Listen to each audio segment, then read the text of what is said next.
Hello, everybody. I can see that Sherry is already here in the comments from Arlington, Washington. So welcome, Sherry. And if you're here too, I'd love to hear from you. So hi, if you don't know me, my name is Julie Fei-Fan Balzer, and I am an artist and an art instructor living outside of Boston. Today, we're going to be discussing Expressive Flower Painting by Lynn Whipple. If you have read the book, fantastic. I'd love to hear your thoughts on it. If you haven't read the book, fantastic. We're going to be playing. So I'm going to sort of give my overview of what I thought of the book, show you some examples of things that I made inspired by it, and then we're going to make something together. So some supplies that you might want to gather for yourself so that we can create together if you're in a space where you can do that is you're going to want some paper, some acrylic paint, a paintbrush. You might want pen, pencil, crayons, some kind of like drawing or writing implements, and, sort of any other basic art supplies that you like to have around. So hi, Susan, welcome. Okay, so why don't we get started? So the first thing I have to say about this book is that the photography in it is beautiful. When you just take a quick, flip through it, everything is just kind of like luscious and yummy and very active and alive, and like the lifestyle photos that are in it. So just pastels never looked so pretty, right? There's just the photography it's a pretty book, and that's what really attracted me to it in the first place. I'm not shy to say it. I do think that sometimes the pictures have nothing to do with the text. So there's that, but they're beautiful. They're beautiful, beautiful photos, and just, make you feel like art is fun and there are friends who want to make art with you and all that kind of stuff too. So Margaret's here from Ontario, and she says that she loves Lynn's work. So I was not familiar with Lynn's work before I found this book, but I gather that she's a very well-known teacher of flower painting and flower painter in general. So let's dive on in. So I do think in terms of who this book is written for, by the way, that it is very much geared towards two kinds of people, which is one, what I would call experienced beginners. So you've made some things, you know what I mean? But you're not like advanced along the way. And also people who feel really tight and that, that things have to be kind of right. I think she has a lot of exercises in here that are about loosening up, right? I mean, the entire title of it is Expressive Flower Painting. And I would say there's a lot of emphasis on the expressive and not a lot on the flower painting part of it. So if you don't feel like you know how to paint flowers yet, and that's going to bother you, you probably want to think about that a little bit and then come into this and learn to sort of loosen up and be expressive. So, hey, Kat, nice to see you too. Okay, so let's jump in. And again, just beautiful, beautiful. I think her work is beautiful. And I love all the big photographs. So, there's the regular introduction. She gives you the permission to play. She talks about, it's a much more thoughtful book than I thought just looking at the pictures. There's a lot of thinking that she does about her, I think what she's learned over years of teaching people, saying things like, it's only a layer, go ahead. And she has lots of great quotes from people. I'm going to read you this one from Neil Gaiman, who says, and now go and make interesting mistakes, make amazing mistakes, make glorious and fantastic mistakes. Break rules, leave the world more interesting for your being here. Make good art. And, I'm a huge fan of mistakes. I think that mistakes are how you learn. And so it's so key. Hi, Dorothy. Hi, Debbie. Nice to see you guys. Hi, Nancy. Thanks, everybody, for checking in on Facebook and on YouTube. Okay, so basically, again, she's pumping you up through most of the beginning, talking about artistic flow, celebrating your instincts. There are a bunch of these kind of photos of her and her husband out in nature, discovering things. So then when we get into what I kind of consider, and of course she goes through the supplies she likes. And one of the things she likes that I don't, by the way, I'll just say it out loud, is she loves pastels. Okay, and I think I already showed you a big picture of some pastels in here somewhere. I can't remember where it was, but she loves pastels. And so the thing about pastels, and you've probably seen them, these are chalk pastels as opposed to oil pastels. So the issue is that they're not permanent. You have to seal them, right? And so for me, for the way that I work, I mostly find it annoying. They have some nice qualities, of course, because why would anybody like an art supply that doesn't have nice qualities? You know, they're beautiful colors. You can smudge the line. You can, you know, blend colors together. You can use them in a wide way. You can use them in a very small, thin way. You know, you can layer them. Like, there are a lot of really lovely things about pastels, right? And I get that, but these are my fingers. And then this is not permanent. And she talks about sometimes she has to seal her paintings like 10, 12, 14 times. And I'm not up for it. So I think this is, again, the thing, like, you can appreciate other people's process, loves, techniques, but you have to figure out what works for you. So for me, I'm more of a permanent kind of person. So what I used in a lot of the things, because I don't like to have to deal with the pastels, is I deal with China markers. And China markers are also, they do, you know, drawn lines. You can kind of do light or you can do dark. You know, they're not exactly like pastels, of course. You could also use crayons or something like that. But this is also why I find myself not using that many water-soluble products. Because again, for the way I work, I just don't love it. But because she loved them so much in the book, I did try them on a couple pieces. I happen to own them. So it was a little easier for me to try them as opposed to having to go out and buy some. I mean, I encourage everybody to try new supplies to see what works for you. But I also encourage you to remember that at the end of the day, what somebody else loves is not necessarily what you love. And that is totally fine. You know what I mean? The other thing I would say is, oh, by the way, Sherry says here that she got this book from the library. It looks like it would be a good one to have in my library. It looks like a book that I would like to put my hands on. Yes, covered in pastels, definitely. And Debbie says, I love how you use tags. They're a small canvas for practice and play. 100%. People always ask me what I do with my tags, and I do often incorporate them in my work, but I do often like even just keep them as reference. I'll make like a sample of what something looks like and then put it in. In fact, you know, I have a Rolodex. And I use my Rolodex all the time for different, you know, explorations of color combos or, you know, whatever else that it may be. I mean, did you know that when you add white to fluorescent red, it turns into this lovely salmon pink? So I think that tags, Rolodex, reference cards, like, it's always good just to have a place to experiment and play and find things out. That feels very like low stress. Okay, good point, Debbie. So Margaret says, pastels are incredible, permanent. There are paintings hundreds of years old, as fresh as the day they're painted, but I know what you mean about dust. Yeah, I think everybody has to decide for themselves. And of course, I've seen Renoir's beautiful pastels and, you know, lots of other artists that have used them for many times. Sherry says, I've used pastels with gel medium, makes them permanent and works with a brush. That's great. So again, so many fantastic solutions. So I would say if you're at all interested in working with pastels, go for it. They are not my jam. Okay, so a couple of things, other things that I wanted to point out that she mentions here. The first is about color. I am very interested in color. You have noticed I have a thing for color. So she talks a little bit about sort of like some basic color ideas, some things you should know. It's like a very quick lesson. And she tells you sort of even how to buy paints if you're starting from the very beginning, like how she would tell you to buy colors and that kind of stuff. So I think that's nice to have and nice to know. And then she talks about some studio solutions for setting up. One of the things you'll notice in all of her photos is she is working from live photos, like live actual flowers, not from a photo of flowers. And I do think that that's key. And a light source.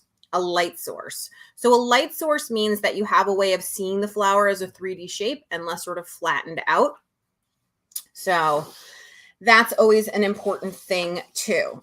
Here's a beautiful shot of her gorgeous pastels. I like the way they look. Okay, so arranging the flowers, she talks about ideas for how to do that, because of course this is going to be what you're going to do. And I want to sort of overemphasize this for just 1 second. One of the things that I found in doing some of the exercises in this book is when I worked from an actual looking at flowers as opposed to imaginary flowers, it made a big difference. So actual flowers really, really help. Okay, and Sophia says, I love soft pastels and that I love the vibrancy I've seen artists achieve with them, but I have issues with the dust. I passed mine on to my daughter. There you go. Everybody has, there are people I'm sure who are pastel 100% and can't understand why anybody doesn't like them. Okay, so the first exercise is seed drawings. And if you've never kept a sketchbook or you're unclear on sketching, I think this is a good start to sort of get you off and drawing and understanding that it's not meant to be pretty. It's just meant to be like understanding. Here she's exploring where the darks and the lights are in it in order to get her composition down. And this is what I mean. I think it's for an advanced beginner, because I think a beginner might be pushed back a little bit by, well, what are you talking about, the darks and the lights? And I don't understand it. Am I getting it right? As opposed to if you're a little more along the way, like you've tried some things, you probably understand a little bit more about it. I thought these two-handed speed drawings with music were really fun, where you're basically using both hands to draw at the same time. So these are some of the terrible things that I drew during that process of, looking at some flowers and drawing them with my left and my right hand at the same time. There you go. This was supposed to be a vase. There's the handle of it. I can kind of see. I took this a little bit to me in a blind drawing, so I didn't really look, although she doesn't specifically say that. But it was fun to kind of, just think about flowers as big shapes that you maybe aren't supposed to draw completely accurately. So then the next exercise in the book is to take those two-handed drawings that you've done and arrange them into some sort of arrangement. So easy enough. And that's something that we can definitely do right now. So let me just grab a clean sheet of paper here. And here's the little pot that I have. And I like this big, what is it, a leaf of some kind. This is already filling my little pot. Let me raise my camera up a tiny bit to get a little more space, a little more headroom. This is a pretty rose. So already we're kind of layering and figuring out maybe this bloom should sit a little bit lower. Maybe like here-ish. And what I like so much about this methodology that she's teaching you here, which I think you can probably see, is that when I was drawing this, I was drawing individual flowers, and that was easy. But now we're getting to actually quite a kind of complicated, maybe there's a flower on the ground, kind of a very complicated arrangement, and thinking about like what's in front and what's behind, and how many pieces do you need and where the heights should be in something. And it's a way of actually taking something you're looking at and making it different, than it actually is, to create something new. Because I think that this is a really beautiful version, you know what I mean, of a flower arrangement. It's not what the flower arrangement that's in my studio over here looks like, but it's still a really interesting sort of start for something. And I like the idea of almost playing telephone with something. I got so I have a monthly membership on my website. And during that monthly membership, people can ask questions for the live streams. And I noticed that one of the questions this month is somebody was asking about how to abstract things. And I was thinking, as I was thinking about like how to answer that question, one of the things is like this, right? Which is you see something and you draw parts of it, and now you've already abstracted it by drawing it. Now you're rearranging it. So then that's another layer of abstracting. And then after that, do you know what I mean? Maybe you're taking this and going like even further. So all you would do with this really simply is just glue it down, and it could be a start. You could paint on it, add it on. Because I don't have time, I guess, for the glue to dry, because I'm going to show you something else in this book. I'm just going to take a big piece of painter's tape, throw it down on there, and now my vase is complete. Because sometimes it's just that simple. Okay. And Donna says she agrees with working from life and she prefers to take photos with the objects, many photos, and working with them. It also helps with objects in light that are changing. I think a lot of artists work from light, from photos. I think that one of the debates that you hear, and I don't think there's a right or a wrong, is some people say that when you work from photos, it flattens everything out so that it's not quite the same. And other people say, well, the whole flattening is what makes it easier. So I think it's both are right. And yes, Kim, I agree. It seems fun. So Sophia says it's almost as if you're taking the realism of the flowers and what one might attempt to initially draw and the abstracting it into something else. Yeah, exactly. Exactly. Oh yeah, because we said it at the same time. Perfect. Okay, so now let's move on to the next exercise in the book. So you can see this is the example here that she did. And so this one is totally up my alley. This is collage. And so I think sometimes the photos are not always super helpful. Okay. So, because what I can tell you is it's not totally tracking. Like what you see here doesn't necessarily translate into what you end up seeing sort of down the road, you know? So I think it's a little bit unclear, but basically what you do is you collage down a bunch of tissue paper shapes onto your piece, and then you paint a picture onto rice paper, and then you glue the rice paper piece on top, and then you keep adding to it. So what I made based on that, and I cheated all over the place with it, meaning I didn't actually listen to instructions, is this piece right here. So basically what I did is instead of using tissue paper, I ended up using sort of painted and jelly printed papers because that's what I have around and that's what I like to use. And I'm always interested in seeing if other people's styles and stuff translate into my work. And then I didn't draw on the rice paper. I just drew directly on top of it because I'm a rebel. But then I followed the rest of her instructions. So you can kind of see the edges of the collage paper. Like this is the square edge of this pink collage paper that you can see the stripes running through, right? And down here, you can see like this is the edge. Maybe you can. This is the edge of the green paper that's running through here, you know, something like that. So, and then, yeah, Sherry's got good eyes. I turned this into a shirt for my son. I printed it out onto this inkjet printable vinyl and I turned it into a shirt for him. So super cute. So again, I think you can take other people's ideas and techniques and kind of make them work for you. Now, I love how hers turned out. I think it's absolutely beautiful, but this is 100% her style.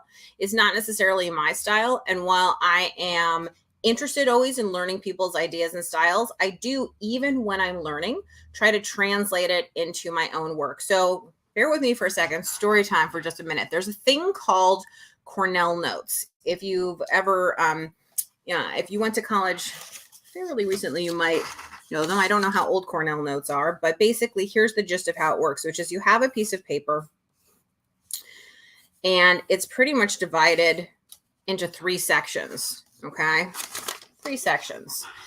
And the deal is you take your notes during class or when you're reading notes. Then afterwards, you go back through and you write like the big main idea. Instead of having to read all of these notes, what's the big main idea here, right? And then here you might write up like questions or titles or things you want to remember. This is like your easy reference, almost like brain tabs or something like that in this section, right? So you have your 3 sections. So when I am working from a book, I like to do a version of this kind of in real time, which is like I'm reading the content of the book and I'm extrapolating for myself, like, what's the main idea here? So the main idea of this is that you collage paper randomly, you put a drawing on top of it, and then you paint around it to hide the fact that it was actually random collage, right? And then the little details of how it happens, that's like my personal style. That's my personal style. So that's like my flavor profile. And so it's, it doesn't line up exactly with Cornell Notes, I guess, but it's the same idea, which is finding that way to take something that somebody else is teaching and make it work, you know what I mean, for me. Because my hope is that this doesn't look like her work. It looks like my work. And that's the goal, right? Okay, so, and I think that's always the thing, and I know I've said it a million times, and I'm going to say it again. When you take a class with somebody hoping for your work to look like their work, that's a huge mistake. Huge mistake. What you want to do is you want to take a class from somebody whose techniques you're interested in, who's good at telling you how or why they got somewhere, because that's what allows you to take it into your own space and not just be a paler copy of someone else. I mean, because that's really what you're doing when you're copying somebody else's work, is you're just a less good version of them. Okay, so layer by layer, now you're talking about this. So this is awesome. This is where we get into 1,000 layers. And there's lots of fun in each of these layers. Some people would say this is a completed painting. But she's just taking you through layer 1. Then we go on. This is all just about getting layer 1 done. Okay. That's texture. Then layer 2. I thought the spin drawings were really fun. And the idea here is that you're drawing the same image many, multiple times. Okay. And you're just getting a kind of loose grid onto your canvas and to kind of create an interesting background, I guess is the way that I ended up translating it. So that this is kind of what it looks like when you're done with layer 2. There are some florals, but then you can see that grid kind of at play here. And then, you're keeping going and you're pushing through to the next layer and you're pushing through. And so she takes you through all these different layers as she is doing them. And again, this is her process, so that there may be, and she even says in here, you may wish to stop at any point along the way, and that's fine. But you can see how like all that work ends up coming into, let's see if I can skip through to where we get to the final countdown. I think maybe this is the photo of the final. Here you go. So this is the photo of the final piece. And then I made these 2 pieces based on her big painting technique. So one of them I started with I think with blues, and one I started with warm colors. And then I tried to see like if it mattered how I started in terms of when it, got here. And then, this was an interesting process. I think that, again, it's all about trying to like loosen you up and have interesting marks and lots of stuff here. It seemed like a lot of work to me for something that I usually do a little more quickly, but it's also one of the reasons I like to work in a junk journal so that I have something to react to and all that kind of stuff. Okay. Kim says, I seem to remember Jody Ohl using a grid for her work. Can you say a little bit more about how Lynn Whipple uses the grid here? It just looks so random to me. It is random. The way that she's not using the grid as like a design technique to hold things together. She's telling you to put those lines in so that you end up, crossing through a little more. And what I would say is if it's something that really interests you, then take the book out from your library because you can read the chapter all about it. But you'll see it is completely random the way that she's using it. Let's see. Here we go. She even says, so it's layer 3. It's about creating an unexpected pattern of abstraction. There is no pressure as you fill in the organic spaces created by your spin drawing layer. You cannot do this wrong. And then the instructions are basically, have fun filling up the random pattern that your spin drawings created. And that's all she's doing. You can see here, there's the grid, and she's sort of not even exactly coloring in, do you know what I mean, where the lines are or anything, but just sort of using it as something to push up against. So I would say it's pretty random. Okay. A lot of artists use grids all the time to create sort of order in their work. like, so for instance, if you look at these two compositions, they're actually pretty ordered. Do I have some, what's the best way to show that? I think, oh, you know what? Let's just do it this way. This will be easy. Okay, so I'm just going to cut some little strips out of this tag.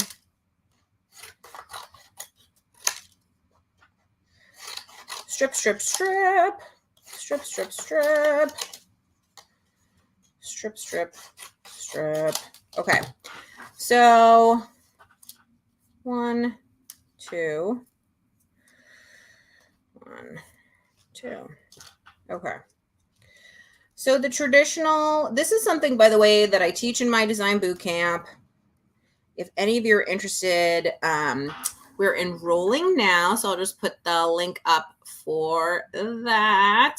And Design Bootcamp is an intensive 5-week program that's all about really understanding design and like the language of art and all of that good stuff, okay? So if you're interested in it. But basically you can see with this grid, right, that's here, like my pot falls completely below, right, that grid line. Then my points of interest, so to speak, are supposed to line up somewhere on here. This is the rule of thirds, you know, and so you can see that, like, for instance, this bloom that's off to the side, you know, and like some of this line that goes straight up here, like those are some places where there might be things that you want somebody to grab at. And when you pull them away, what should happen is that those places are naturally more interesting. So for instance, if I wanted this to pop a little bit more, because that was one of the things that was kind of right along the line, then I could take something like a white or some other kind of bright color, you know, and create a little bit more of something here so that you would see it more quickly, because you're naturally going to be brought there. So maybe I want to emphasize that a little bit more, et cetera, et cetera. So artists use grids also to, you know, look at some simple things like balance, you know, top to bottom, left to right. Is it balanced? Is it not? Is it balanced on purpose? Is it not balanced on purpose? You know, artists break their paintings down. So like this is a good comparison because they're the same but different. And say if we put that same, you know, rule of thirds onto here, it's similar but different, you know, in terms of how it's divided. I mean, in this one, the pot sits almost entirely inside this, which is interesting. And the flowers line up a little more perfectly onto these areas. So, you know, is this the better painting then from a technical rule of thirds point of view, you know? So there are a lot of things like that that a grid can be useful for. You can also find this information, if you don't want to pay for it, completely free on the internet. You can look up lots of YouTube videos and articles and stuff that people have written about it. There are also great design books, all kinds of stuff. So there are a lot of ways if you're interested in learning any more about it. And Debbie says they're both very pretty. Thank you. I like doing things in multiples to kind of see where I'm at and, you know, understand a little bit more. So the last thing that I did from Lynn's book, the last chapter here, she does talk about like finding your own style.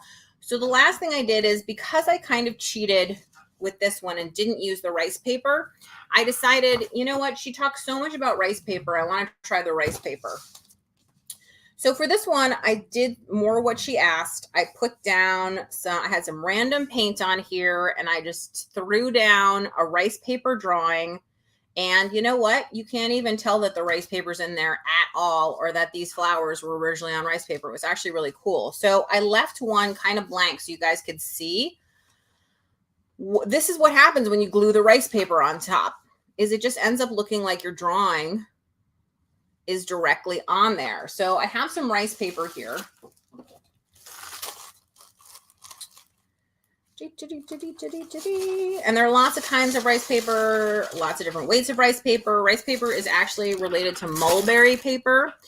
And again, you can use any drawing implement that you want to do this. I'm going to go for a China marker because it is my favorite, my love. Everybody has their preference.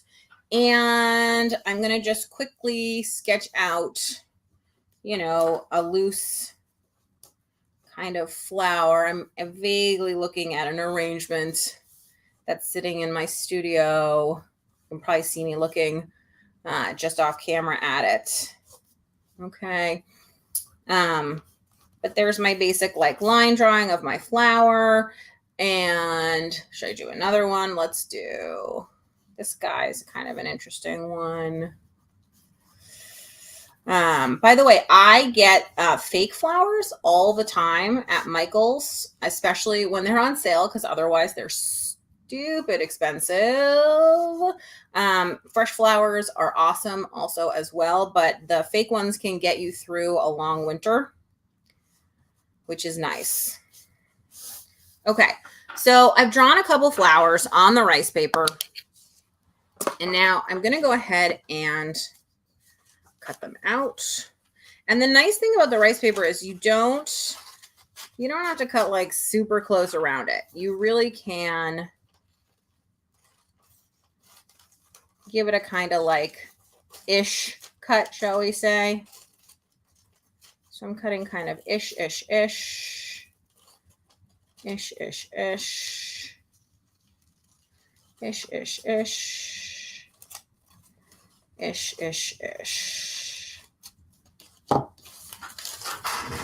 Okay, so I think I have a couple pages in this book that just have some stuff on them. Do I? Yes, I do. Okay, so here is some ish stuff.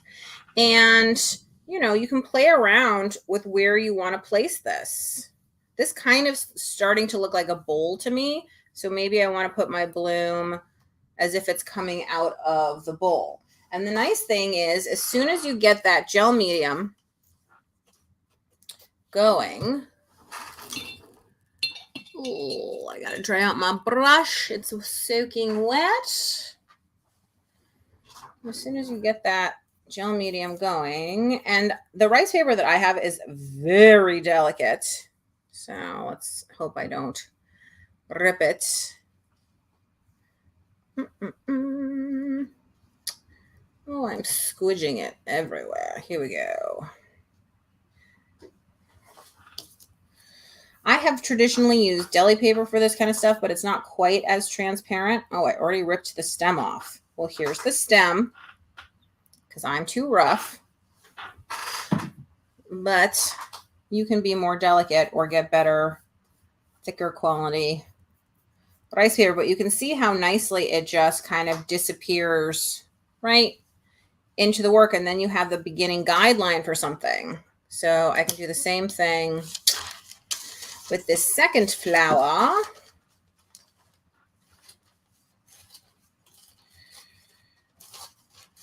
And just throw it in here. Oh, and one fun thing that I discovered is that you can actually, like, let's say I wanted this rose to go the other way, meaning I wanted it to, let's see, right now it goes this way, but I wanted it to go this way.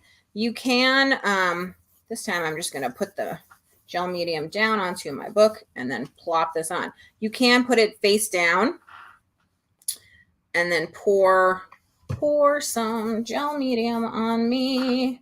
And you can see the drawing comes right up through here. And that's a much better application method. I didn't rip it at all that time. Oh, and I ripped this other one again. Okay, so another reason I like to use deli paper is I could work on top of deli paper right away now and not rip it, but these need to dry. But let me just show you closely so you can see that you can very clearly and easily see your drawings so that now you have a beginning and you can carve something out. So I'm going to set this aside to dry. And luckily, we have this one to play with. So if you want to get out your paints and your papers and all that other kind of stuff, then go ahead and grab it right now. So Debbie says, is there a substitute that might work instead of rice paper? Again, I use deli paper. I like deli paper. I have a sheet here. I'll show you. It's slightly less translucent, but I think it's hardier. So let's see. Let's just do a quick leaf. Of course, I drew it in the middle of the deli paper instead of on the edge for some reason. Okay, so because it's slightly translucent, I'm getting a little more close around. But let me bring back this wet book. Okay, so the deli paper is really strong. Like, it's not ripping. And that's the reason I love deli paper. And I will go to my grave saying, I love deli paper. I love deli paper. And I ripped the rice paper with the credit card, but not the deli paper. Deli paper takes a beating. So again, slightly less translucent, but not far off. Here you go. Just like that. So again, I like deli paper. I always use deli paper. I have rice paper because people rave about rice paper and often want to see techniques with it. So I have it so I can use it, so I can show it. But my preference is always deli paper. Deli paper also wrinkles a little bit more with the liquid. Can you see that? There's more wrinkles in this. So there are some negatives, but overall, I prefer the strength and the fact that like this is wet, but I could paint on top of this and it would be totally fine. Whereas if I tried to paint on top of this rice paper, it's just going to rip and break and all that kind of stuff. So there you go. Sophia says, I'm curious as to what you think the benefit of doing this rather than just drawing straight onto the surface directly. Actually, that's a great transition for us to start working on this piece. So I'm going to assume that most of you don't just have rice paper drawing sitting around. So if you have any piece of paper that you've cleaned off your brush on, or that like is an ugly piece of collage paper or anything like that, go ahead and grab it. And then the thing is, when you have these flowers, kind of like this, right, that you can kind of audition or place, I think it makes people less nervous about drawing. When you have to just draw, then it starts to be like, oh, it's a composition. Now I have to like actually think about it and I can't move stuff. So I think it's just a more forgiving way. Again, I am not speaking for Lynn because I don't know her, but my reading on this is that she's trying to get you to let go and not be tight. And part of it, do you know what I mean, is that then this becomes not tight. And actually, yes, you answered your own question one comment later. Yes, because you can build up a picture as you did with a two-handed drawing. And Debbie says that she uses her husband's parchment paper all the time for the same purpose. And you are lucky that your husband's a pastry chef. That sounds awesome. Okay, so if you have any kind of like clean off paper or anything like that, go ahead and just sketch out a couple quick, ugly, basic flowers. I'm adding a pot to the bottom because I can. You know, feel free to like layer the flowers on top of each other, which is what I'm going to do here. Just getting an extra bloom in. They can be really messy, you know, and just sort of have fun playing around with it. Again, generally work from life, but right now, if you want to draw some fantasy flowers, like more power to you. You know, maybe you want to throw in a couple berry branch kind of things, something like that into here. Throw around whatever it is that you have, just like this. But I'm just basically sort of getting a bunch of stuff out, right? Then I know that I want this to kind of be very intensely patterned and interesting, because I think that's a lot of what Lynn talks about. And some of like the bottom of my page is really plain. It's a little late for me to get collage and stuff in. So what I would say is now it's time to work with some paint. So I'm just grabbing my palette. I do like to work on gray palette paper because I think you see the colors a little bit better. And I'm going to be working with golden fluid acrylics. Now, if you don't know this, I'm going to tell you because it's one of the coolest things, which is all golden paints are labeled. Do you see these black slashes here?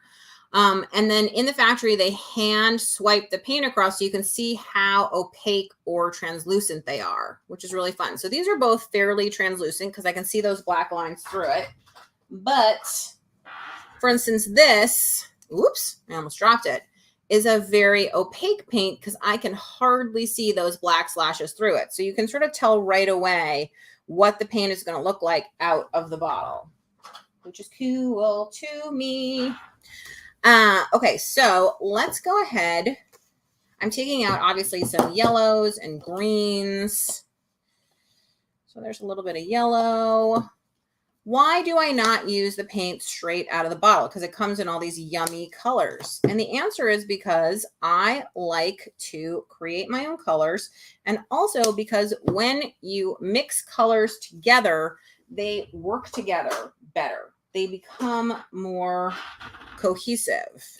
The other thing is I want to darken some of these colors up a little bit. So I am going to take a little bit of this yellow and a little bit of this Payne's gray, which is really a dark blue, to make this cool sort of deep green. And then I'm going to add even more green into it here. Maybe add even more Payne's gray. And then what I'm going to do is, even though I have these lines and they look so great, I'm just need some more green areas because everything is very brown in here. So where I kind of see greenery and leaves, look how far back I'm holding my paintbrush. And I'm just sort of scumbling and scuttling my paintbrush in here to kind of get that there. Now, even though these are fluid acrylics, you can see that they're very, very pigmented. Now, some of these flower areas, you know, I want to maybe get rid of some of that green, but I'm not going to clean my brush. So I'm going to go into this other yellow, and it's getting very green. So I'm going to take a little bit of red here and add this in. It's going to get a kind of browny color to it, which is fine with me because that's what's already on here. And now by bringing some of this green, this brown actually is starting to go with the green, right? Because they're actually the same, because they're made from the same thing, right? This green paint, this brown paint has this green paint in it. So that's one of the fun things. And as my brush gets a little clearer, now I'm getting an orange when I start to mix. So that's great. I can add some orange in here. So this is where I'm taking some of Lynn's stuff and some of my own ideas and kind of smushing them together as I work. Then I like, again, lots and lots of texture. So I'm going to take a very wet brush and I'm going to take some of this Payne's gray and I'm going to just sprinkle this with dots, because what this is doing is this is adding visual texture onto here. You're going to see those little dots in my composition. And then I'm also thinking about, you know, what else can I steal from Lynn now to make this work? So like, for instance, the grid idea that she does. Well, I don't want a really super strong grid, but could I make this background a little more interesting? I'm just taking a white China marker now by adding some random demarcations here. So if you're, you know, working along with me here, like think about how can you create some divisions in your background that make it more than just one monolithic color that's going to be there. That's what I'm thinking about. Okay, so heat gun time. Let me see. Yes, smush pushing. Write it down now in your Cornell notes. It's a very technical term, very deeply important that everybody should know. I do want to mention the next book club in case you're interested, which is the next book club is going to be on October 12th at 12:15 and same time as this. And the book is Creative Stamping with Mixed Media Techniques by Cheryl Kahn. So I have that book right here. And we've done another book by Cheryl Kahn before, and this one, I think it's an oldie. But it was on sale, and I saw it, and I thought, well, I'm going to get that. And also, October is Print Inktober, which is something I've been doing since 2018, which is stamping every day. And so this is a stamping book. So I thought it was perfect for October's book club. So I hope that you will check that one out, put it in your calendar, tell all your friends. It's lots and lots of fun. If you want to know all the different things that I offer, you can always go ahead and sign up for my free Friday newsletter. That just comes to your inbox every Friday. And if you don't want to get on the newsletter, but you want to see everything I offer, you can check out my website at juliebalzer.com. That'll take you through the classes, the videos, the social media, like all the things, my online shop, you know, blah, blah, blah, blah, and the whole schlemiel. Okay, this is almost dry, I think. Almost dry, almost dry, almost dry. Okay, so looks pretty good. So now that this is pretty much dry, I'm ready to go in with my next layer. So I added some darks in, you'll remember. It's one of the reasons, right, I had the Payne's gray out. So now I'm going to add in some lights. But like I said, I want to take Lynn's grid idea for the background, converting it around to my own way of doing it, you know, my own way of thinking about it. And I'm going to tint out some of these colors. So here's this custom green that we made. Looks beautiful now with some white added to it. So basically what I'm going to do is I'm going to paint around this flower and leaf. So I'm painting in the background. This is what I have always called redacted painting when I've taught classes about it. But I'm not painting like I'm painting a house. I don't want to actually paint out every last single thing in this background, because then what would the point be of having done lots of layers? So can you see the gaps that I'm leaving here? Okay. And then for the next color, it could just be a lighter version of this green simply by adding more white. Okay. So that means that it's not like a big shock when you move on to the next section. It's still within a making sense kind of wheelhouse, because the colors are related, because they're just one skip on the value scale. One skip on the value scale. I will say that as I've grown as an artist, one of the things I've really learned is how much of a difference value makes in your artwork. It either makes your artwork pop or it makes your artwork flop. Ooh, that rhymed. I feel like maybe it should become a saying. It makes your artwork pop. Too cheesy. Or makes your artwork flop. Okay, so I'm just coming around to do my redacting. And, you know, don't stress it. Like if you're redacting and you lose where a line is and you mess up, it's paint. Paint over it. Paint is so forgiving, which is why I always find it so hilarious when people are like, oh, I'm so scared of paint. I just feel like it's so permanent. And it's like, paint is not permanent. Paint is temporary. Okay, now maybe we'll do maybe like add some blue in here. But I don't want kind of radical shifts, because I want the focus to really be on the flowers. So I'm just playing with the background to make it a little more interesting, visually interesting, but not too like, you can't have two things be the star of the show, right? Only one thing can be the star of the show. There can only be one diva in the house. Okay. So that's why you want to take your time and think about what it is that is the starring item, act, thing in your show here. So it's starting to come together. I hope yours is starting to come together. I hope you're working along. But this is one of those things that's really fun to see as a speed painting, because it looks like in like 2 seconds flat, somebody managed to create something amazing, when in fact it was just like endless edging time and taking and working around. Okay, maybe I'll do a little bit of yellow here.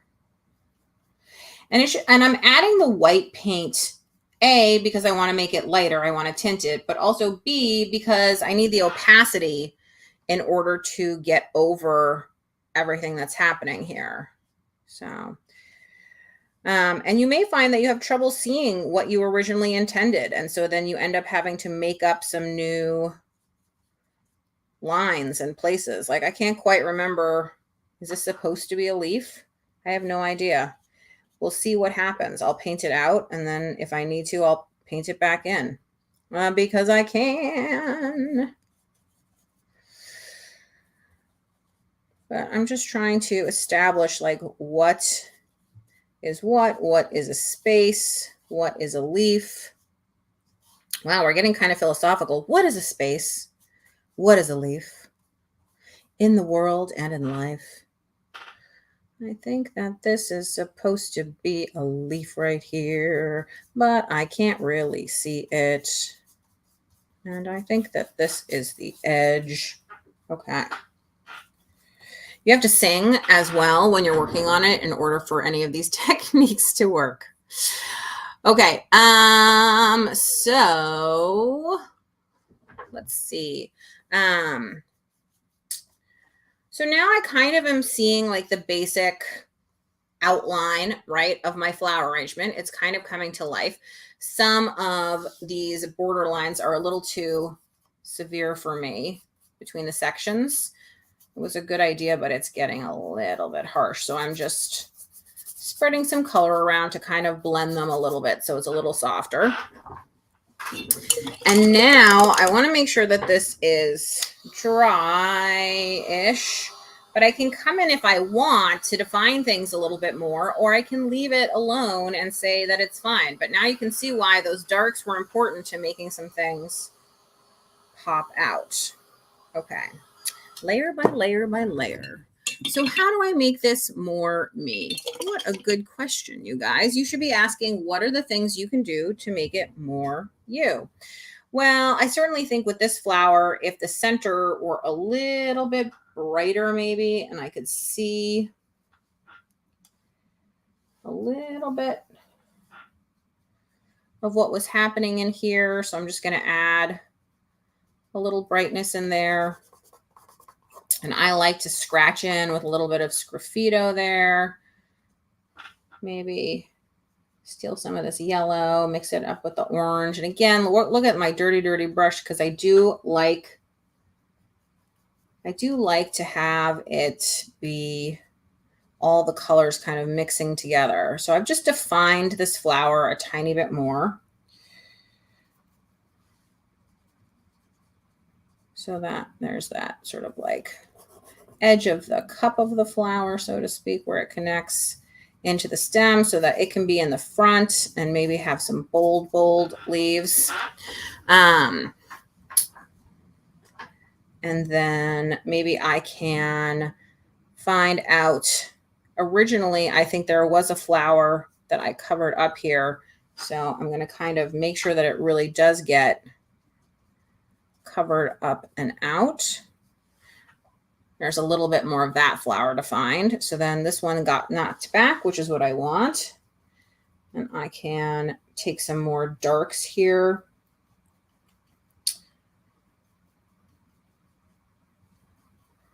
See if I can't.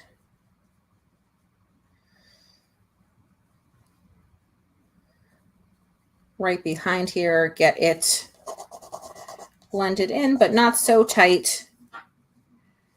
So now I'm just doing all that kind of like zhuzhing. And sometimes I find that the zhuzhing, kills something that felt really like soft and free, and you sort of over zhuzh it because you're so anxious to control it. So that's just something to watch, is that you are still like leaving that expressive free thing happening and not biting down into it too much. Okay. So then the only other thing that I think I really need to do is take a moment to define a few things. And this is where I think that Linda does such a good job with her pastel work, where she usually uses it for interesting line work. So the question is, can I take my little China markers and find some ways to make this have some interesting line work in here? Okay, so let's take a quick peek. Sometimes I think it's fun if the line isn't exactly on where the flower is. So it's a little more kind of off.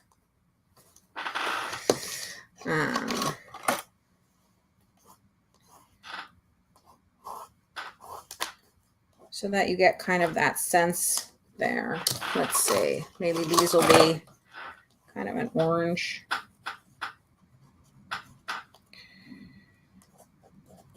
And everything doesn't have to be the same or totally monolithic, you know, I hope that this is something that's relaxing for you, that you're just remembering to explore and have fun, and that things are okay to always be evolving, and you're playing with your supplies as you do this. So I'm having a good time playing with my supplies. I can see a little spot where I want to cut this leaf in a tiny bit more. So I'm going to do it. I'm going to mix up a little bit of a light blue. Even though it's not the same light blue, I don't care. Cut that in a little bit more. Maybe I'll make this some of this, more of this color. Take it away from some of that green. Well, that's nicer. Okay, and then is there any more zhuzhing? Maybe I could zhuzh this up a little bit. Should I zhuzh this? Might as well. Why not? Have a little bit of fun too. And you know, you can add in, I can see adding a lot of more collage in here because I'm a collage person, but somebody else might not be. And that's cool too. There's my vase. Maybe I need a couple of little like simple white pattern. I'm a pattern person. So maybe just a little bit of pattern there. A little bit of pattern here to give a little bit of texture. Texture, visual texture. Oh, the stem needs a little bit of defining. There we go. And then I think I'm going to say that this piece is done. So I don't know where your piece is, but here's a look at some of the details. And I think the goal as we've been working, right, has been to stay loose, have fun, play, you know, enjoy the process, and think about how to translate some of the ideas and techniques that Lynn is teaching into something that might be closer to something that you or I might be interested in playing with. So a couple of reminders, which is if you like this kind of video, then you'll probably love my monthly membership over on my website. It's like my Patreon, basically. It's lots of fun, and I answer lots of art questions and do lots of techniques, so that's always good. And I hope you'll check out my website at juliebalzer.com. If you're watching this on Facebook, share it with a friend. That helps me a lot. If you're watching it on YouTube, you can also share it with a friend. You can also like the video. You can subscribe to my channel. I would appreciate all those things. So thanks so much.